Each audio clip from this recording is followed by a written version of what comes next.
किसने बनवाया था राम मंदिर और पहले कैसे होती थी रामलला की पूजा। नमस्कार, मैं आलोक स्वागत करता हूं आपका वी नेशन न्यूज में।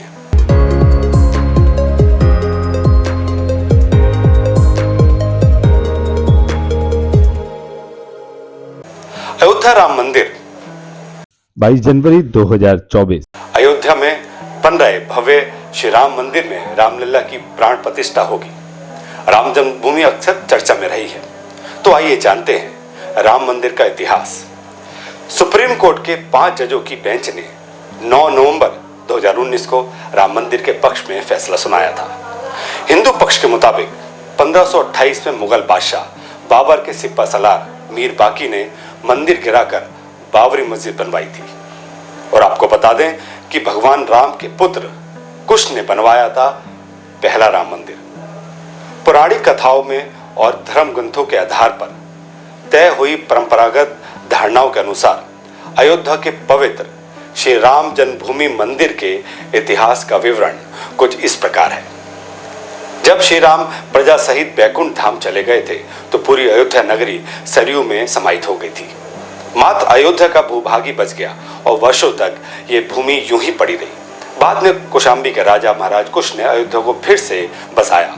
इसका वर्णन कालिदास के ग्रंथ रघुवंश में मिलने की बात कही गई है। लोमश रामायण के अनुसार उन्होंने ही सर्वप्रथम पत्थरों के खंभों वाले मंदिर का अपने परमपिता की पूज्य जन्मभूमि पर निर्माण करवाया। वहीं जैन परंपराओं के मुताबिक अयोध्या को ऋषभदेव ने भी फिर से बसाया। महाराजा विक्रमादित्य ने बनवाया था राम मंदिर। आइए जानते हैं भविष्य पुराण के अनुसार उज्जैन के महाराजा विक्रमादित्य ने ईसा पूर्व में एक बार फिर से उजड़ चुकी अयोध्या का निर्माण करवाया। धार्मिक ग्रंथों के अनुसार उन्होंने अयोध्या में सरयू नदी के लक्ष्मण घाट के आधार बनाकर 360 मंदिरों का निर्माण करवाया था।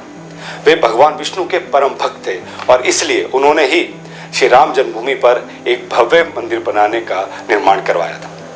हिंदू पक्ष का दावा रहा है कि बाबर ने पहले 1033 में मुस्लिम आक्रमणकारी सलार मसूद ने जन्मभूमि मंदिर को ध्वस्त करा दिया था। इसके बाद घेड़वाल वंश के राजाओं द्वारा इस पवित्र मंदिर का फिर से निर्माण तीसरी बार करवाया गया था। गुरु नानक देव ने भी किए थे जन्मभूमि के दर्शन। अयोध्या में राम जन्मभूमि मंदिर पर विवाद की कहानी 1528 से शुरू हुई।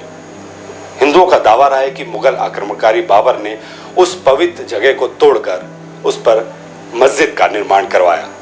अयोध्या राम जन्मभूमि बाबरी मस्जिद विवाद पर अपना ऐतिहासिक फैसला देते समय सुप्रीम कोर्ट ने उन सिख ग्रंथों को भी अहम सबूत माना जिसके मुताबिक सिख धर्म के संस्थापक गुरु नानक देव ने आक्रमणकारी बाबर के भारत जाने से पहले ही भगवान राम की जन्मभूमि के दर्शन के लिए अयोध्या पहुंचे थे। गुरु नानक देव जी 1510 से 1511 के बीच अयोध्या गए, जबकि बाबर मस्जिद 1528 में बनवाई गई थी। इतिहासकारों के अनुसार यहाँ पर बाबर के कहने पर उसके एक सूबेदार ने मस्जिद का निर्माण करवाया था।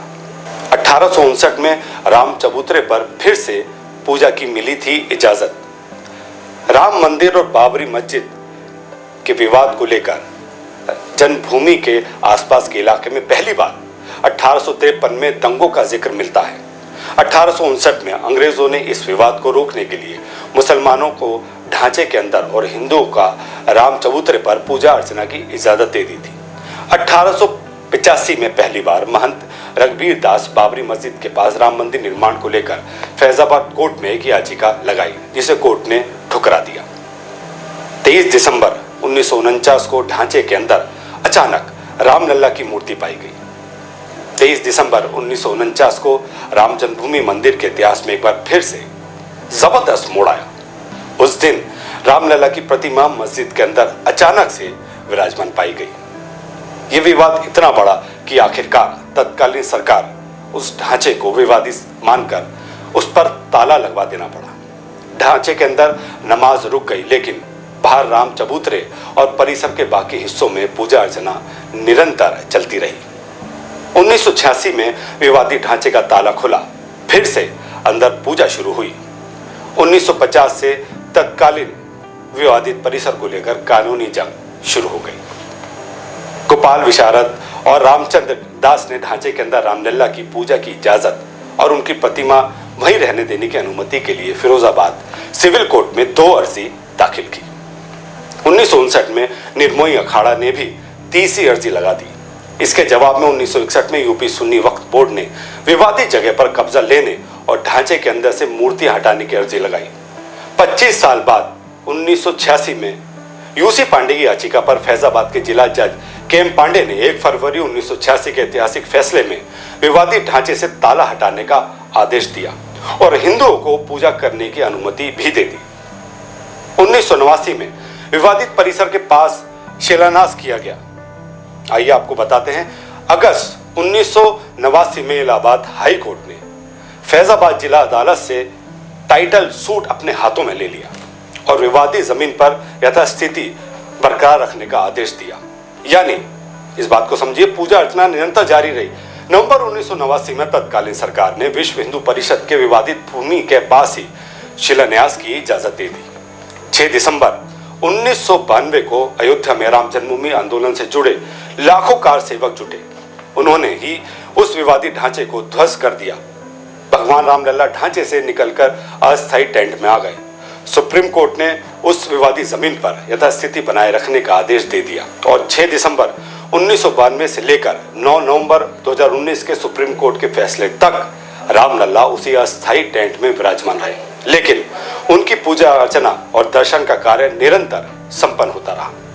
1993 में तत्कालीन पीवी नरसिम्हा राव सरकार ने विवादित जमीन के आसपास की 67 एकड़ अतिरिक्त जमीन को भी अधिग्रहित कर लिया। इलाहाबाद हाई कोर्ट ने भी राम जन्मभूमि का हिस्सा हिंदू को दे दिया। अप्रैल 2002 से इलाहाबाद हाई कोर्ट ने विवादित जमीन के मालिकाना हक पर सुनवाई शुरू कर दी। 30 नवंबर 2010 को इलाहाबाद हाई कोर्ट ने 2 जजों के बहुमत के फैसले से विवादित संपत्ति की 3 दावेदारों में बांटने का फैसला सुनाया। राम जन्मभूमि समेत 1/3 हिस्सा हिंदुओं को, 1/3 हिस्सा निर्मोही अखाड़े को और 1/3 हिस्सा मुस्लिम पक्ष को दे दिया गया। वहीं 2011 में सुप्रीम कोर्ट ने कई याचिकाओं को देखने के बाद हाई कोर्ट फैसले के ऊपर रोक लगा दी। बाद में वर्षों में सुप्रीम कोर्ट की देखरेख में मध्यस्थता की कोशिशें भी की गई, लेकिन विवाद का कोई हल नहीं निकला। राम मंदिर का निर्माण 5 अगस्त से शुरू हुआ। यह भी दिलचस्प बात है, आखिरकार तत्कालीन चीफ जस्टिस रंजन गोगोई की अगुवाई वाली सुप्रीम कोर्ट की जांच 5 सदस्यीय संविधान पीठ ने 40 दिनों की मैराथन सुनवाई के बाद 16 अक्टूबर 2019 को दशकों पुराने इस कानूनी विवाद पर फैसला सुरक्षित रख दिया। अंत में 9 नवंबर 2019 को यह ऐतिहासिक दिन आया जब सुप्रीम कोर्ट ने सदियों पुराने इस विवाद को हमेशा हमेशा के लिए निपटारा कर दिया।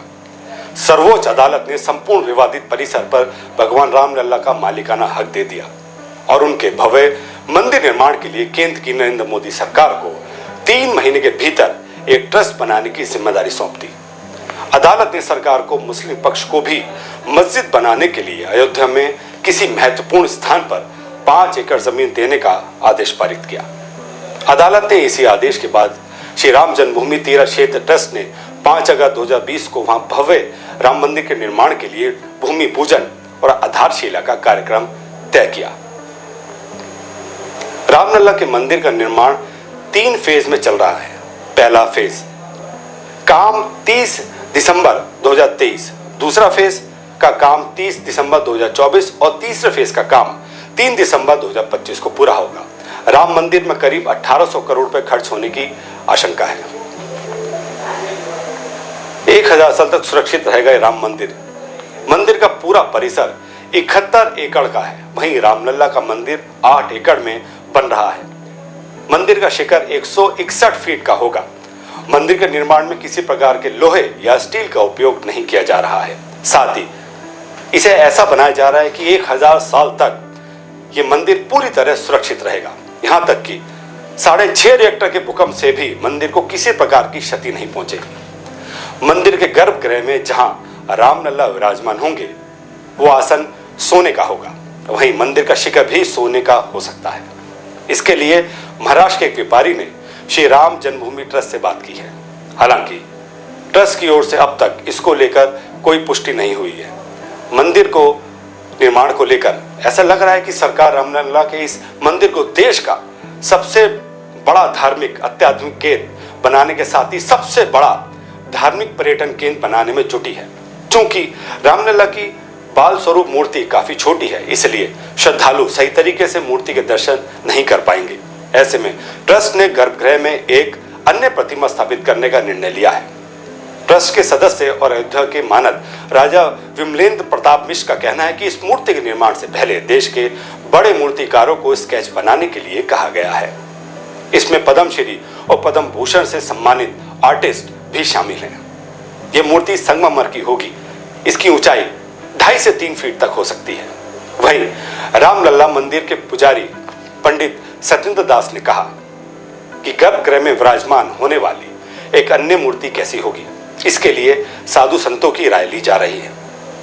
सत्येंद्र दास का कहना है कि मूर्ति यदि अष्ट धातु की होगी तो ज्यादा अच्छा होगा। 3 फेज में होगा 3 फ्लोर का निर्माण। रामलला के मंदिर निर्माण में पहले फेज में फर्स्ट फ्लोर पर गर्भगृह समेत 5 मंडपों का निर्माण कराया जा रहा है।